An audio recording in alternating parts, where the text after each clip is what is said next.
Sabi ko mga bossing. Another tips na naman tayo ngayon. Ito, marami mga installers, baguhan, matatagal, kuminsan, dahil sa kuminsan Okay. katamaran, ang ginagawa, hindi na gumagamit Ay, ng vacuum pump. Grabe. Ang sasabihin, Grabe to mga bossing, no? Actually, may nababasa ko ito, may napanood ako sa Facebook, no? Medyo ano na to, medyo matagal na, ilang linggo na rin to pinost, no? Ito, alam ko na papanood yun na rin to sa ano, no? Pero itong si ano, ito shoutout muna kay bossing, kay Caprion Bossing, Caprion Channel, si bossing, no? Ayan, may mga common friends kami nito, no? Sa ibang dealer ng air conditioning. So may mga common friends kami. So ito nagtuturo siya ng about air conditioning standard. Syempre, ayan. Sa edad niya, syempre alam natin na veterano na to pagdating sa air conditioning, no? Talagang hindi naman natin alam yung ano, no, background niya ngayon, pero base doon sa ano niya, talagang veterano na to sa mga expertise niya. Tapos ito, nag-content siya about sa standard ng air conditioning. Ito nga yung pinaka-title niya, no? Iwasan ng self-flushing. What is pre-charge? Ayan yung ano niya, no? Tapos naitapik niya rin dito. Naitapik niya rin dito yung about sa vacuuming. Ito napaka-importante kasi bakit niya tinuturo? Bakit siya nag-share, no? Ito tatandaan natin, magpasalamat tayo dito sa mga ganitong tao. Ito yung mga ginagawang pagtuturo about sa air conditioning. No, kasi hindi naman lahat talaga is technically knowledgeable pagdating sa air conditioning. At hindi lahat technically knowledgeable pagdating sa air conditioning, pero hindi naman nila sinishare yung kaalaman nila. Kaya ito, shoutout to kay Bossing Caprion Channel. So salute Bossing, idol, no? Hoping na magkita tayo soon, no? Dahil parehas tayo ng ano, ng tawag hangarin na iangat yung aircon industry dito sa Pilipinas, no? At syempre, may mga napansin lang kasi ako yung ang dami, ito, yan, ang daming nag-comment sa kanya. Nabasa ko, grabe, no? Ang daming basher na ito. Ano ba yung mga sinabi dito? Ay, grabe, medyo hindi ko nababanggitin dito, pero, di ba, in short, yung mga nagko-comment dito sa kanya, na makikita natin dito talaga yung parang ang hirap mag ng words. Yung sabihin na natin nagtuturo siya ng standard. Na ang dami dito na sinasabi na yung standard na tinuturo niya ito naman yung ginagawa namin, umuubro naman, lumalamig naman yung aircon. So ito yung tungkol sa sa pagbabacuuming. Siguro ganito na lang, tulungan ko si Caprion Channel na ipaliwanag ng gusto yung about sa vacuuming tsaka flushing. Kasi dito sa comment section niya, ang daming nagagalit ng mga bossing natin na mga technician din na boss, hindi mo na kailangan ng vacuum kasi kami nga nag-install, di naman na kami nag-vacuum. Lumalamig naman yung aircon, 2 taon na. May mga ganun silang katwiran. No, kasi ang sinasabi dito ni Caprion, kumbaga sisigundahan lang natin, na yun yung standard. Kumbaga, kung nag-aral tayo sa air conditioning, no? Kasi merong tinatawag na REC. Nasa libro po yan na kasama siya sa proseso na tinatawag natin na process guidelines. No, yung tinatawag natin na vacuuming process. At meron din doon na nakasama din yung pa-flushing.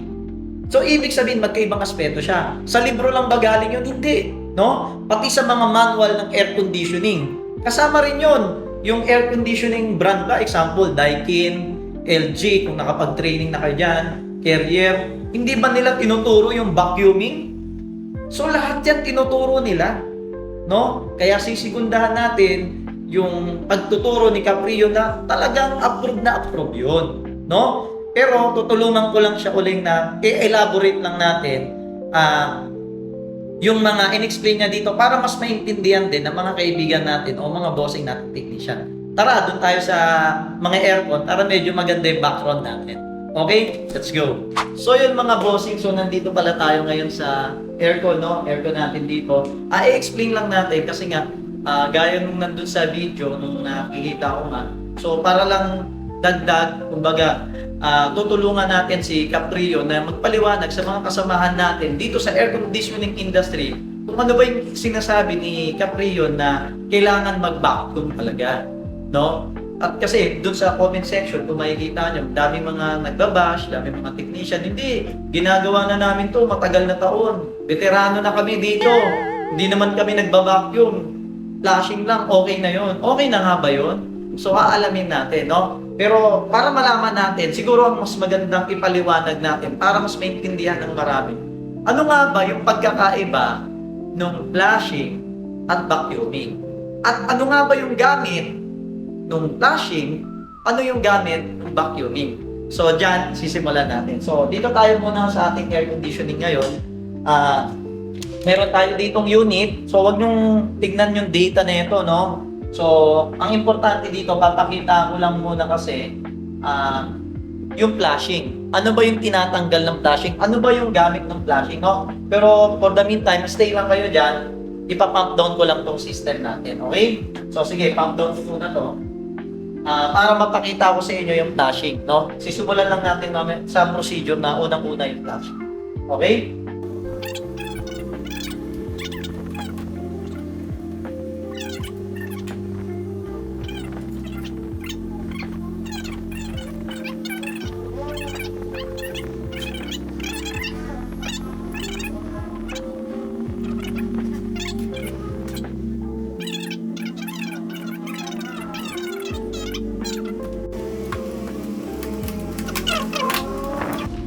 Okay, so ang nagawa natin ngayon, na-pump down na natin yung unit. So time-lapse na lang natin yan.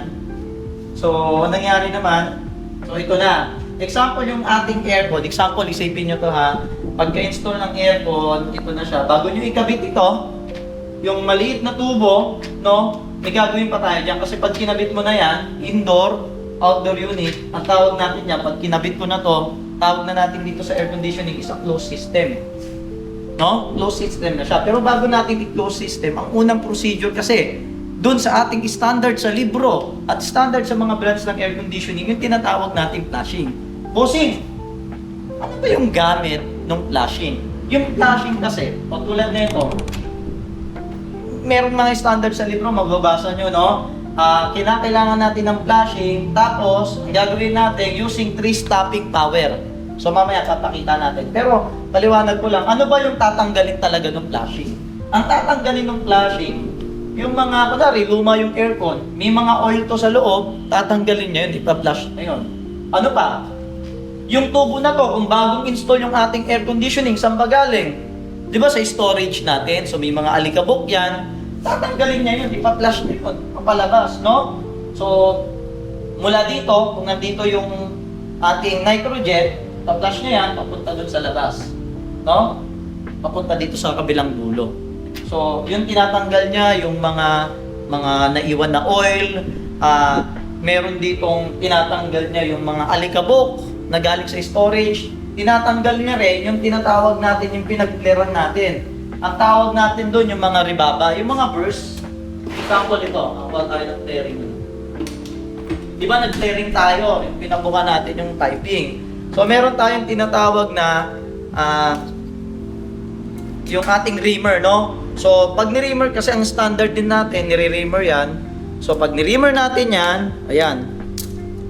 Example yan yung reamer natin. O yan. So may mga tinatawag kong ribaba. O yan. Tulad niya, no? Tapos lilihain mo yan. So yung liha mo yan, syempre pababa naman yan, no? Pero ang problema dito, yung mga dulo niya yan, ang tawag dyan, yung mga copper na yan, ito yung ating burst na tinatawag ribaba. Ito yung papasok sa system. No? Na pag hindi mo plinasin yan, meron pang matitira yan doon. Kasi usually, nakasanayan talaga natin, no? Kung mabilisan yung gawa, maramihan yung gawa, putol ng copper tube, pagputol ng copper tube, tapos diretso flaring na. So, hindi na tayo na ganito. No? Pero standard pa rin yung mag-reamer tayo. Meron naman tayong tinatawag na standard procedure pagdating sa mga flaring. Pero dito tayo magpo-focus sa flashing, no? So, yun yung mga tinatanggal niya. Yung ribaba na yun, yung mga oil dito, kung luma yung aircon, oil, paano kung bago yung aircon? Hindi yung sa storage niya. yung saan pinanggaling yung copper, syempre may alikabok yan. Hindi naman talaga perfecto yan eh, no? Hindi mo mapiperfect yan. So, ibig sabihin, kailangan talaga ng flashing.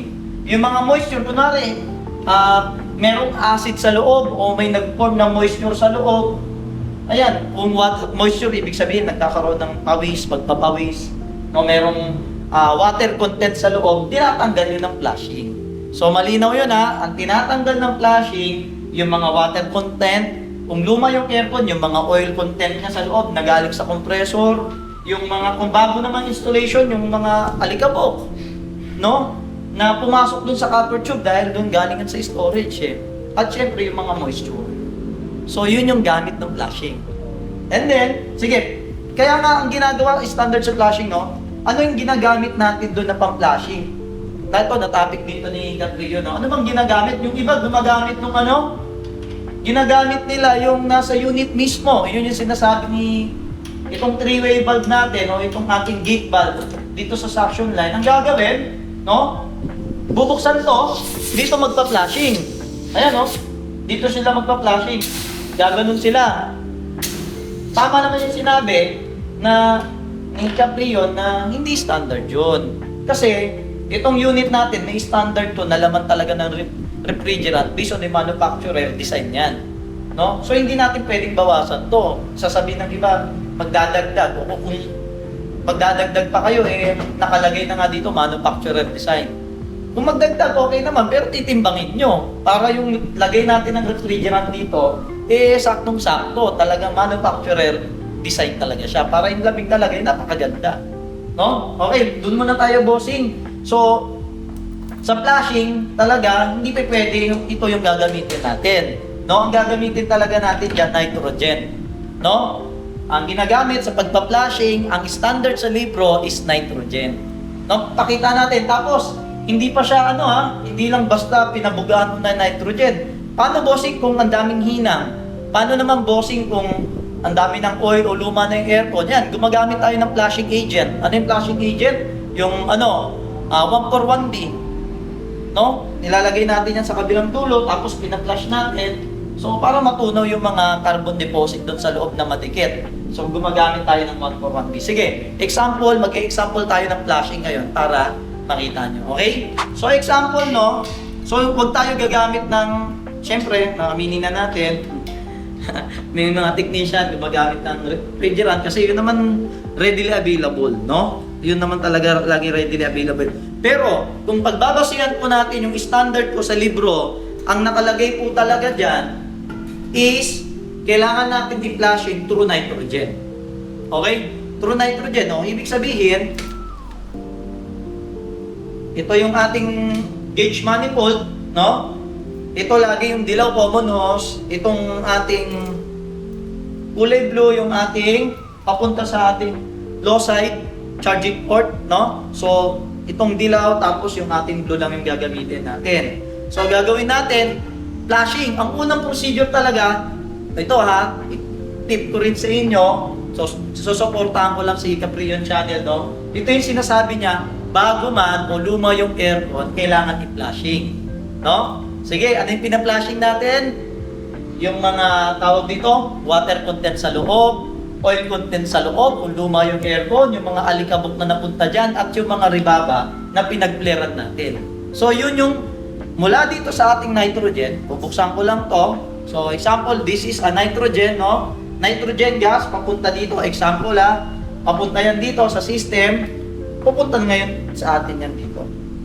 Tapos, tutulak nga papunta dito sa kabilang dulo. Bossing, paano ba yon? Okay. O, example yan. Sorry, ako lang mag-isa, no? So, para lang ma-demo ko sa inyo.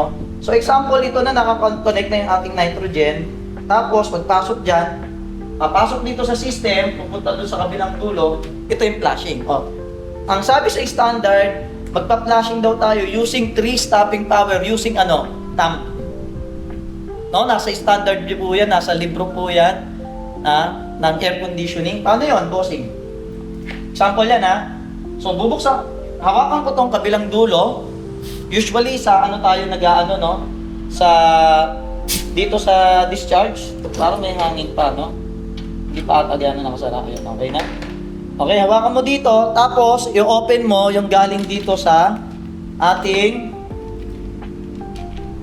Ang hirap naman pag mag-isa, no? So, i-open mo itong galing dito sa ating nitrogen. So, bubuksan mo yan ng konting-konti. Pag hindi mo na kaya, buga. Yun na yung isang stopping power natin. Next, pangalawa natin, ipigilan mo siya. Pag di mo na kaya, buga. Dalawa. O, pangatlo natin, pag di mo na kaya, bitaw. Yun yung tinatawag natin ng flashing. So, pwede po kayong gumamit ng flashing agent tulad ng mga 141B kung talagang kailangan na maraming hinang o talagang luma yung aircon. Alam nyo na ginamit nyo yung lumang piping. So, kailangan talaga na i-flashing yun. So, yun yung gamit ng flashing, ha? Okay. So, tsaka mo ngayon ikakabit yung ating copper piping dito. No? Yan. Tsaka mo ikakabit ngayon yan dyan. O yan. Pag nakabit mo na yan, yan yung tinatawag nating closed system na yung ating air conditioning. Closed system, ibig sabihin wala na siyang butas. Dito, naka-flare na yan dyan. Papunta doon, naka-flare na rin. Bumalik dito sa outdoor unit, naka-flare na lahat yan. So, ibig sabihin, yan yung tinatawag. Kaya nga, sabi ko sa libro, no? Air conditioning is a closed system. Closed system po talaga siya. Yung ating refrigerant dyan, kahit magtagal po yan dyan, ng 5, 8, 10 taon, nandyan lang po yan. Basta yung ating air conditioning is walang leak. Okay? Okay, nanginig na. Okay na yan. So, yan po yung ating pagpa-flashing. So, sana naintindihan nyo yun kung ano yung gamit ng flashing. Ang next procedure sa flashing, yung tinatawag nating vacuuming. O, bakit ko nililinaw? Ang next procedure, ibig sabihin, kailangan ang flashing na unang procedure natin sa reprocess guidelines natin. So, flashing, ang next natin na procedure number 2 is vacuuming. So, hindi pa pwedeng yung isa mawala doon kasi kulang na yung standard natin. So, yun yung tinutukoy ni ating bossing na ka-Aprion channel, no? So, paano naman yung vacuuming? Bossing, pag closed system na yung ating air conditioning, nakasarado na to, nakasarado na yung fittings, nakasarado na doon indoor fittings, saka yung dalawang fittings doon. So, ito na yung closed system natin. So, ang tanong, ano yung nasa loob? Ang nasa loob po niyan yung ating tinatawag na moisture content. Okay, game na tayo. So, ito yung ating vacuum motor, hindi pa natin sinasaksak. So, ito naman yung ating gauge manifold. Dayo ko nga to para hindi kayo malito. Okay? So, ang gagawin naman nito, tulad niya, no? Ito nga, gaya na sinabi ko kanina, meron na hangin to sa loob. So, ang gagawin talaga ng ating vacuum motor, i-dehydrate niya yung hangin.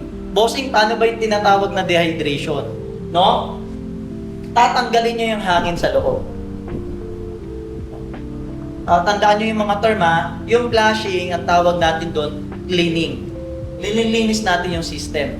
Tinatanggal yung rebaba, tinatanggal yung tawag dito, yung mga moisture content, yung oil content, yung ating mga alikabok dyan. Cleaning ng ating tubo.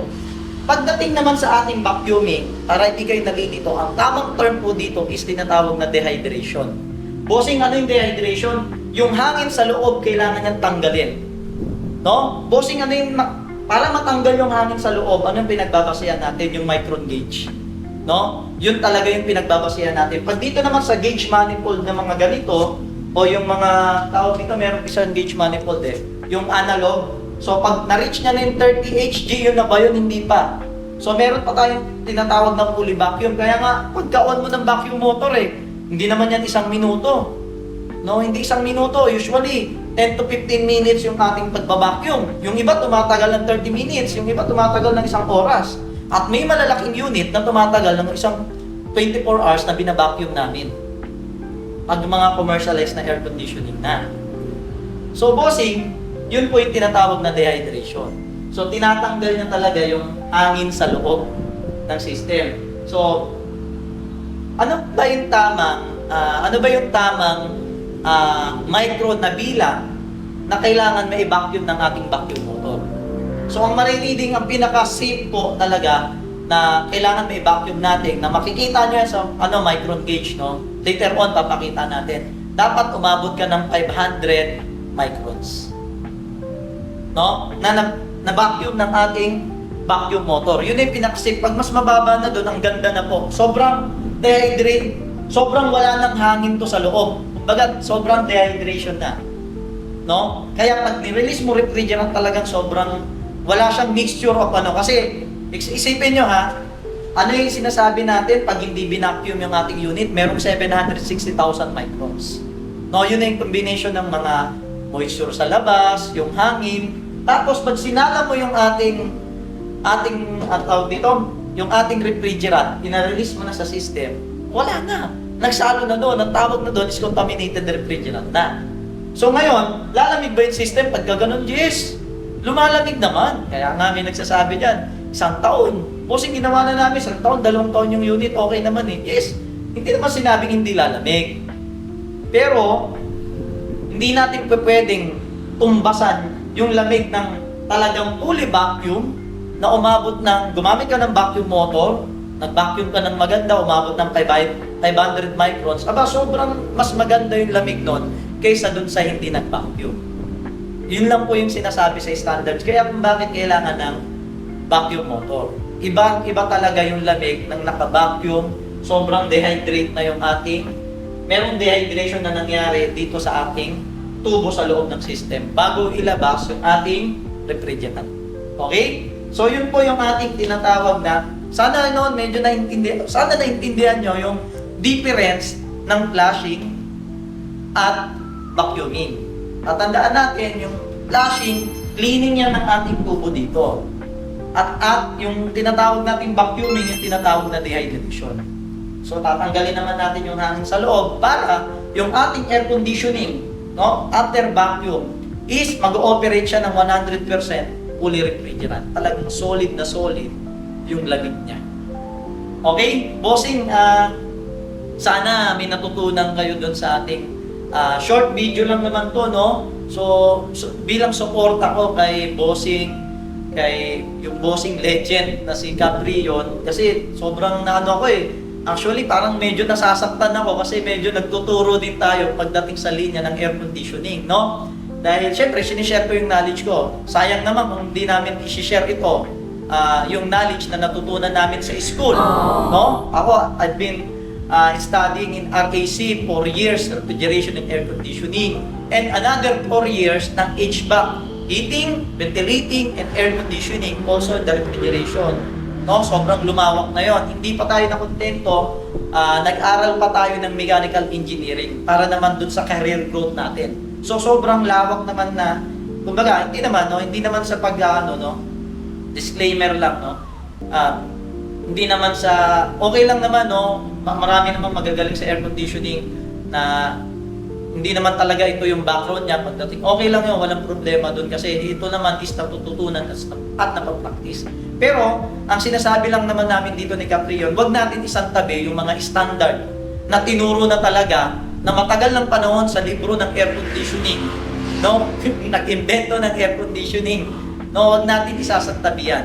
Hindi natin pwedeng pagsasamahin yung meaning ng flushing at vacuuming kasi nga, pagdating sa air conditioning process guidelines, magkaiba siya ng gamit. Okay? Procedure 1, procedure 2, and so on.